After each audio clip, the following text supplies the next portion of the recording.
Hi there, my name's Clark, and welcome to another session of Books with Clark.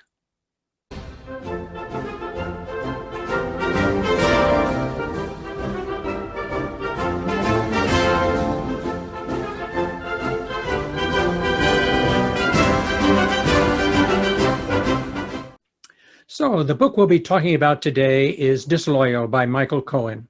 As you may know, Michael Cohen was Donald Trump's personal lawyer and so-called fixer for many years. They had a great falling out, and in the end, Cohen turned that state's evidence and testified against Trump and ended up being convicted himself for lying to Congress. In any event, these books, like many of the other books that were written by people who left the Trump ship of state, are essentially self-serving. But they do have some interesting revelations within them. And this is particularly true in Michael Cohen's book.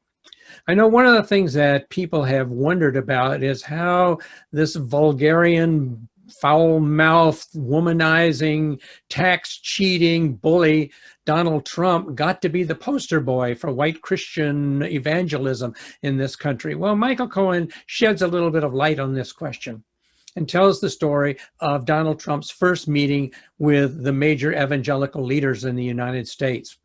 This occurred back when Trump was thinking about running for president, even in 2012.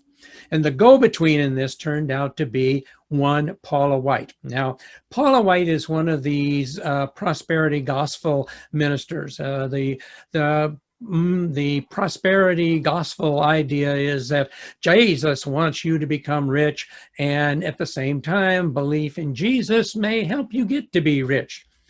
I don't know whether that will work for everybody, but it certainly worked for Paula. And after fleecing her flock, she ended up living in a luxurious apartment in one of Trump's signature buildings. Well, when Paula heard this, that Trump was thinking about running for president, she got in touch again and said, hey, why don't you have a meeting with all the major evangelical leaders? And Trump, well, why not? Hey, they want to meet with me. And of course, Trump's the kind of guy where flattery will get you everywhere. So the meeting got set up, and Michael Cohen, who did some of the logistics of it, actually attended the meeting, and his book describes it in some interesting detail. As an organizer of the meeting, I went to watch the proceedings, and what I saw was amazing, to put it mildly. Sitting around the long conference room table, the group started to discuss Trump's 3 marriages, his views on abortion, homosexuality, family values, America's role in the world, and God's place in the boss's heart.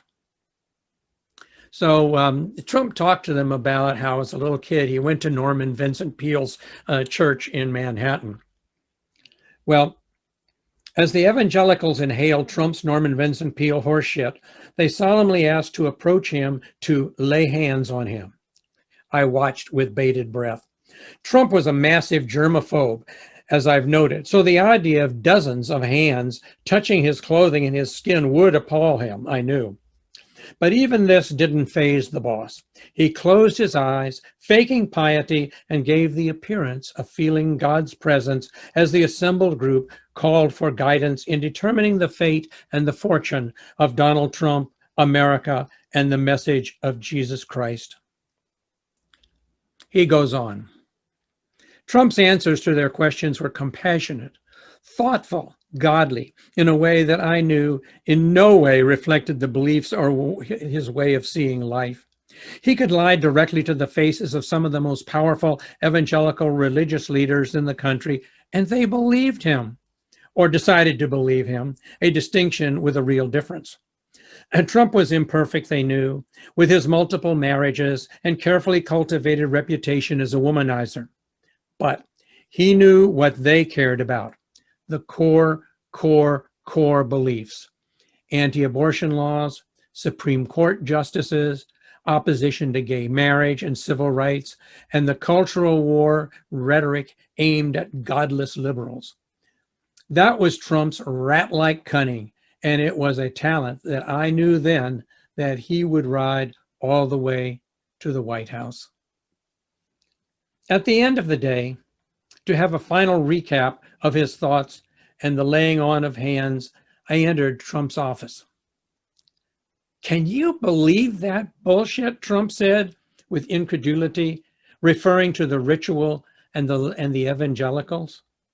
Can you believe people actually believe that bullshit?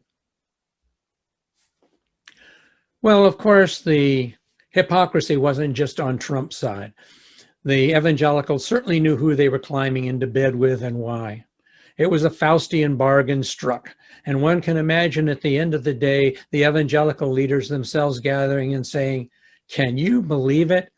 That spawn of Satan actually pretending to receive the Spirit of Christ? Oh, well, at least he's going to do what we want, lead a fascist movement and restore patriarchy, restore white supremacy, and restore the rule of God to America. Of course, this was not just a coming together of various individuals out of mutual interest. If this seems improbable to you that there has been a fascist movement growing within the United States with fundamentalist evangelical Christianity at the core of it, you haven't been paying attention. The revolutionary leader and theorist Bob Avakian has been following this for 15, 20 years now and writing very insightful materials about it. You might want to take a look at his work, The Coming Civil War and the Repolarization for Revolution in the Present Era, as well as other more recent works on this. So I hope you will get something out of Michael Cohen's book, Disloyal, but dig deeper, because there are fundamental forces at work in society today that are creating the massive changes and the threats of violence and fascism that we see before us. And all of us have a responsibility to dig into that and fight it. So that's it for this session of Books with Clark.